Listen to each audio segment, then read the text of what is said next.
नमस्कार मेरे प्रिय दोस्तों, स्वागत है आप सभी का हमारे YouTube चैनल में। आज मैं आप लोगों के सामने मॉक टेस्ट सेकंड लेकर आया हूँ। पिछले वीडियो में मैंने आप लोगों के लिए 25 इम्पॉर्टेंट वोकेबलरी कराया था। उम्मीद करता हूँ कि आप लोगों ने देखा होगा। चलिए हम स्टार्ट करते हैं अपने मॉक टेस्ट पेपर सेकंड को। प्रत्येक क्वेश्चन को करने के लिए आपके पास 15 से 30 सेकंड का टाइम रहेगा। ये मॉक टेस्ट पेपर आपके एग्ज़ाम के दृष्टिकोण से काफ़ी इम्पोर्टेंट है और इससे आपकी प्रैक्टिस भी अच्छी होगी। चलिए हम स्टार्ट करते हैं अपने क्वेश्चन नंबर फर्स्ट को। बहुत ही प्यारा पेपर है, आप देखिए। इसमें हम लोग कुल 20 क्वेश्चंस को करने वाले हैं। पहला क्वेश्चन कह रहा है कि द वर्ब ऑफ कोरेज इज। देखिए, पूछ रहा है कि ये जो वर्ड करेज लिखा है इसका वर्ब कैसे बनेगा। क्वेश्चन को ध्यान से समझिए। आपके पास 15 से 30 सेकंड का टाइम है क्वेश्चन को करने के लिए। करेज को हिंदी में बोलते हैं साहस। नोट डाउन कर लीजिएगा। इसका हमें वर्ब बनाना है, तो आप याद रखेंगे किसी भी वर्ड के पहले ई एन या ई एम लगाते हैं तो वो वर्ड वर्ब बन जाता है। जैसे पावर का अगर हमें वर्ब बनाना होगा तो वो होगा एम पावर। तो ठीक उसी तरीके से यहाँ पे ऑप्शन नंबर सी आपका करेक्ट आंसर है। The verb of courage is encourage. अब आप सोच रहे होंगे कि डी क्यों नहीं होगा, तो आप याद रखिएगा कि जिस वर्ड के लास्ट में MENT लिखा हुआ आता है वो नाउन को इंडिकेट करता है। किसको? नाउन को। जैसे मैनेजमेंट, जैसे इंगेजमेंट, जैसे एनकरेजमेंट, जैसे सप्लीमेंट। क्वेश्चन नंबर 2 कह रहा है the verb of terror is. यानी एक वर्ड है टेरर और कह रहा है इस टेरर का वर्ब कैसे बनेगा। तो सबसे पहले टेरर का मतलब होता है आतंक। टेरिबल का मतलब होता है भयानक। टेरिफाई का मतलब होता है किसी को डराना। तो नोट डाउन करिए, किसी भी वर्ड के लास्ट में FY लिखा हुआ अगर आता है तो वो वर्ब को बताता है। इसका मतलब यहाँ भी जो आंसर होगा वो होगा सी, टेरिफाई। टेरिबली बी ऑप्शन, ये एडवर्ब है। LY लगा हुआ है इसमें, एडवर्ब है ये। क्वेश्चन नंबर तीसरा है the noun of poor is. यानी पुअर का नाउन क्या होगा। तो काफ़ी सिंपल क्वेश्चन है ये। पुअर का मतलब होता है गरीबी, गरीब। तो इसका जो नाउन बनेगा वो होगा पोवर्टी, यानी ए। यहाँ पर एक बात सीखने वाली है कि यदि किसी भी वर्ड में के लास्ट में PY लिखा हुआ अगर आता है तो वो नाउन को इंडिकेट करता है। यदि आप लोगों के पास मेरी किताब पड़ी हुई है तो उस किताब के 5 नंबर पेज पे मैंने लिखा है identification of different parts of speech. तो आप अपने एग्ज़ाम के लिए कम से कम नाउन को, एडजेक्टिव को, एडवर्ब को और वर्ब को कैसे पहचानते हैं ये ज़रूर पढ़कर जाइएगा। यहाँ से एक क्वेश्चन आपके पेपर में पूछा जाएगा। क्वेश्चन नंबर नेक्स्ट देखिए, कह रहा है choose correct form of the verb to fill in each blank, यानी आपको वर्ब को सेलेक्ट करना है। क्वेश्चन नंबर 4 है sister usually cooks food in the evening but today she dash in the morning. कह रहा है कि बहन जो है वो प्राय संध्या के समय में खाना पकाती है, लेकिन आज वो सुबह में खाना पका रही है। फ्रेंड, हमेशा एक बात का ध्यान रखेंगे, ये टेंस का क्वेश्चन है और इसमें एक कंसेप्ट है कि यदि परमानेंट वर्क को बता रहा है तो हम सिंपल प्रेजेंट टेंस का यूज करते हैं, वही टेम्पररी काम को बता रहा है तो उसके लिए हमेशा प्रेजेंट कंटिन्यूअस टेंस का प्रयोग करेंगे। तो आप क्वेश्चन पढ़ने के बाद आपको खुद पता चल जाएगा कि टेम्पररी काम कौन सा है और परमानेंट काम कौन सा है। दूसरा पॉइंट, यूजुअली जो लिखा है इससे हमें ये पता चलता है usually, generally, seldom, often, always, इससे हमें ये पता चलता है कि सेंटेंस हमारा सिंपल प्रेजेंट टेंस में होना चाहिए। तो जो बट के बाद वाला सेंटेंस है टुडे यानी आज, she is cooking in the morning, यानी हमारा सी आंसर बिल्कुल सही है। क्वेश्चन नंबर 5 कह रहा है we shall serve you if you. तो याद रखिएगा ये भी टेंस का ही क्वेश्चन है, प्रेजेंट कंडीशनल सेंटेंस का क्वेश्चन है ये। यदि किसी भी सेंटेंस में अगर एक बार सेल आ गया तो दोबारा उस सेंटेंस में कभी भी सेल का प्रयोग नहीं होगा। तो इस प्रकार से क्वेश्चन, इसका जो ऑप्शन ए है वो तो बिल्कुल ही गलत है। अब आप एक बात और ध्यान रखें, ये जो इफ़ लिखा है इस इफ़ के बाद हम सेल और विल का प्रयोग नहीं करते। दूसरा पॉइंट नोट डाउन करिए, यदि किसी भी सेंटेंस के एक भाग में सिंपल फ्यूचर टेंस का प्रयोग किया गया हो तो दूसरे भाग में सिंपल प्रेजेंट टेंस का प्रयोग करेंगे। तो यहाँ पर सही आंसर होगा आपका D, we shall serve you if you come. Now let's move to question number 6। प्रत्येक क्वेश्चन को हम 15 से 30 सेकेंड के अंदर सॉल्व करने का प्रयास करेंगे। She dash poor since birth. अब एक बात हमेशा याद रखिएगा फ्रेंड, यहाँ पर आया है सिंस। सिंस का बहुत कंसेप्ट है, ये मैं आपको आगे आने वाले वीडियो में बताऊंगा, लेकिन आप याद रखेंगे सिंस और फॉर एक समय सूचक शब्द है। दूसरी बात, सिंस को हिंदी में हम चूंकि भी बोलते हैं और सिंस एक कंजंक्शन के फॉर्म में भी काम करता है और सिंस एक एडवर्ब के फॉर्म में भी काम करता है।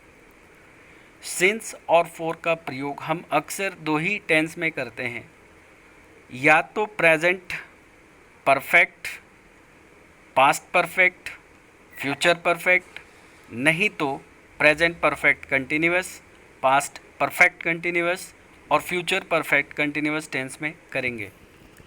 तो इस हिसाब से यहाँ पर हमारा जो सही आंसर है वो है A, she has been poor since birth.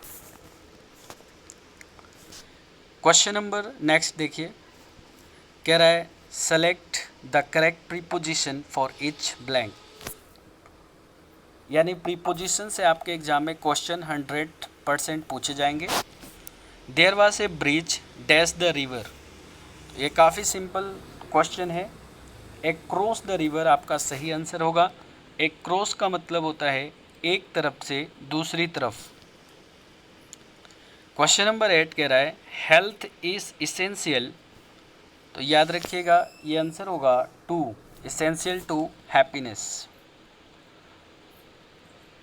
Next question है choose the wrongly spelled word. देखिएगा इसमें थोड़ा सा टाइपिंग एरर है, ये रॉन्गली स्पेल्ड की जगह ये होगा यहाँ पे करेक्टली स्पेल्ड वर्ड। यानी यहाँ पे जो क्वेश्चन नंबर 9 में आप देख रहे हैं यहाँ पे डिस्ट्रक्शन, ये स्पेलिंग गलत है। डिस्ट्रक्शन का स्पेलिंग गलत है,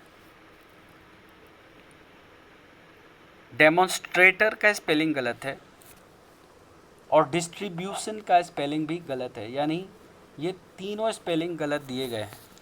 जो इसमें करेक्ट आंसर है वो है डेटरमाइन। तो आपका डेटरमाइन जो है वो बिल्कुल सही आंसर है। तो इसमें ये थोड़ा सा टाइपिंग एरर हो गया है मेरे से, इसको दोस्त ध्यान रखेंगे। ये रॉन्गली नहीं, ये करेक्ट स्पेल्ड वर्ड पूछा गया है आपसे। अगला क्वेश्चन है आपका आर्टिकल से रिलेटेड। कह रहा है he is dash honourable man. Friend याद रखेंगे, बहुत सिंपल सा क्वेश्चन है। ऑनरेबल यानी एच, लेकिन जब हम इसको साउंड करते हैं तो इसको ऑनरेबल पढ़ते हैं। यहाँ एच आपका साइलेंट रहता है और उच्चारण आपका अ आता है, और अ जो है वो स्वर है, और जो स्वर होता है उससे पहले हम हमेशा एन का प्रयोग करते हैं। तो हमारा सही आंसर होगा एन ऑनरेबल मैन। कह रहा है what is the synonyms of abstruse. Abstruse का सिनोनिम्स क्या होगा, नोट डाउन करिए। एबेस्ट्रस का मतलब होता है जटिल, या एबेस्ट्रस का मतलब होता है कठिन। तो चलिए आप एक एक करके इसके मीनिंग को देखिए, चेक करिए। सबसे पहला एनालोगस। एनालोगस का मतलब होता है एक जैसा। प्लेसिड का मतलब होता है शांत। कॉन्सिल्ड का मतलब होता है छुपाना। और डिस्पैशनेट, डिस्पैशनेट का मतलब होता है आवेगहीन। क्या होता है, आवेगहीन। तो इस हिसाब से अगर हम देखें तो इसमें कोई भी इसका सटीक आंसर नहीं बैठ रहा। तो यहाँ पे एबेस्ट्रस का मतलब होता है जटिल या कठिन, लेकिन हमें आंसर तो इसमें बताना पड़ेगा। तो हमारा एक आप नोट डाउन कर लीजिएगा, इसका सिनोनिम होगा डिफ़िकल्ट। चूँकि इसमें डिफ़िकल्ट नहीं है तो आपका सही आंसर यहाँ बी माना जाएगा, प्लेसिड। नेक्स्ट है what is the antonyms of indiscreet. 12 number question है भैया। इनडिस्क्रीट का सबसे पहले मीनिंग को पता करिए क्या होता है। तो इनडिस्क्रीट का मतलब होता है असावधानी पूर्वक। तो इसका आंसर हो जाएगा समझदारी से। इसका उल्टा पूछना है तो हमारा आंसर यहाँ पर क्या होगा, सी प्रूडेंट हमारा सही आंसर यहाँ पर मिलेगा। क्वेश्चन नंबर 13 देखिए। ये वन वर्ड सब्स्टिट्यूशन का क्वेश्चन है, आप देखिए। कह रहा है speed of an object in one direction. एक ही दिशा में गति को क्या बोला जाता है, उसको हम बोलते हैं वेग, और इसको बोलते हैं वेलोसिटी। याद रखिएगा, सी सही आंसर है। कह रहा है द प्लेस वेयर पब्लिक और government historical records are kept.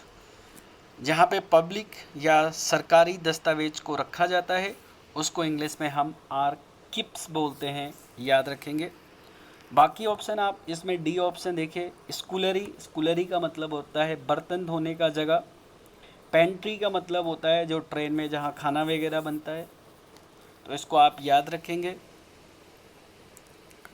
अब आपके पास एरर से संबंधित क्वेश्चन पूछे गए हैं। तो पहला 15 नंबर क्वेश्चन देखिएगा। कह रहा है if he is a millionaire he would help the millennium project. कहता है कि वो अगर अरबपति होता, अगर होता, यानी मेरे भाई ये एक कंडीशनल सेंटेंस है। सबसे इम्पॉर्टेंट चीज़ आपको बता देता हूँ, इफ़ के बाद अगर कोई भी सब्जेक्ट आए तो आगे हम हमेशा वर का प्रयोग करते हैं। किसका, वर का। तो इसमें ऑप्शन ए गलत है, याद रखिएगा। यहाँ ईच की जगह आंसर होगा वर। The Prime Minister along with his cabinet colleague have been welcomed by the Chief Minister at a formal ceremony.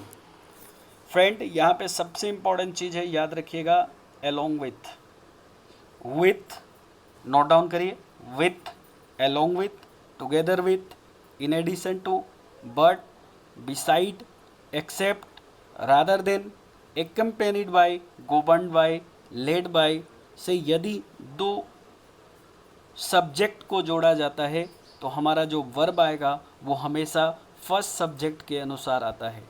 तो यदि पहला सब्जेक्ट सिंगुलर है तो वर्ब सिंगुलर होगा, और अगर प्लूरल है तो वर्ब प्लूरल होगा। तो आप देखिए यहाँ पर अलोंग विथ से पहले एक प्राइम मिनिस्टर यानी सब्जेक्ट 1, और दूसरा कलिग्स कैबिनेट कलिग्स यानी सब्जेक्ट नंबर 2।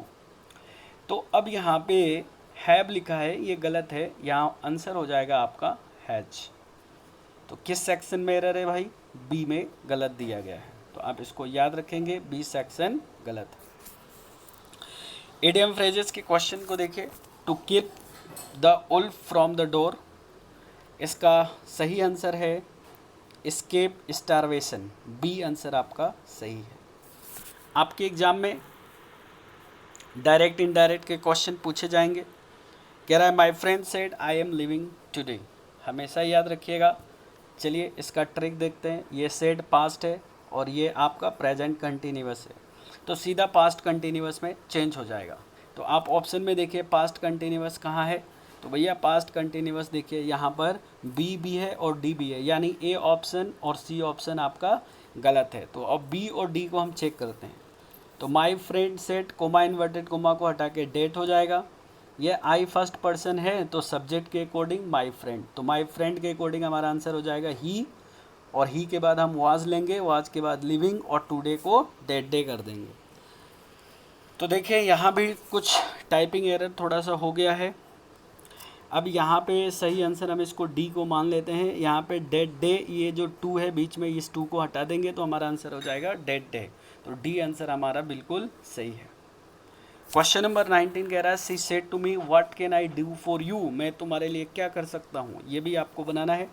अब ये इंट्रोगेटिव नरेशन है, तो भैया याद रखिएगा कि WH वर्ड में किसी प्रकार का परिवर्तन नहीं किया जाता है। सबसे पहले याद रखना सेड टू को आस्क में बदलेंगे, आस्क के बाद टू नहीं आएगा, सीधा ऑब्जेक्ट आएगा मी, बिल्कुल सही है। मी के बाद सीधा हम WH वर्ड लेंगे तो वाट आएगा, वाट के बाद सब्जेक्ट लेंगे, सब्जेक्ट कैसे आएगा क्योंकि यहाँ आई है, तो आई फर्स्ट पर्सन है तो सब्जेक्ट के अकॉर्डिंग सी, तो यहाँ हो जाएगा सी, सी के बाद हम मॉडल लेंगे तो कैन का क्या बन जाएगा कुड, कुड के बाद हम लेंगे डू, डू के बाद फोर, और यू है आपका सेकेंड पर्सन ऑब्जेक्ट, तो ये ऑब्जेक्ट के अकॉर्डिंग हो जाएगा, तो यहाँ मी है तो यहाँ मी हो जाएगा। तो आपका सही आंसर यहाँ पे क्या है, ये आपका सही आंसर है। You are requested to permit him, ये आपका लास्ट क्वेश्चन है। यू आर रिक्वेस्टेड याद रखिएगा, ये पैसिव में दिया गया है, आपको एक्टिव में बनाना है। तो यू आर रिक्वेस्टेड का प्रयोग हम कब करते हैं भैया, तो हम तब करते हैं जब सेंटेंस में प्लीज़ आता है। तो हमारा सही आंसर क्या हो जाएगा, प्लीज़ परमिट हिम। तो ये इसका अगर आप पैसिव बनाएंगे तो हो जाएगा you are requested to permit him. ये इम्परेटिव सेंटेंस का क्वेश्चन है। तो इस प्रकार आपने देखा आज का पेपर।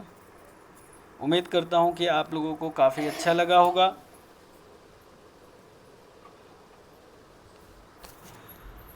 मिलेंगे अगले वीडियो में, तब तक के लिए लेते हैं हम आपसे विदा।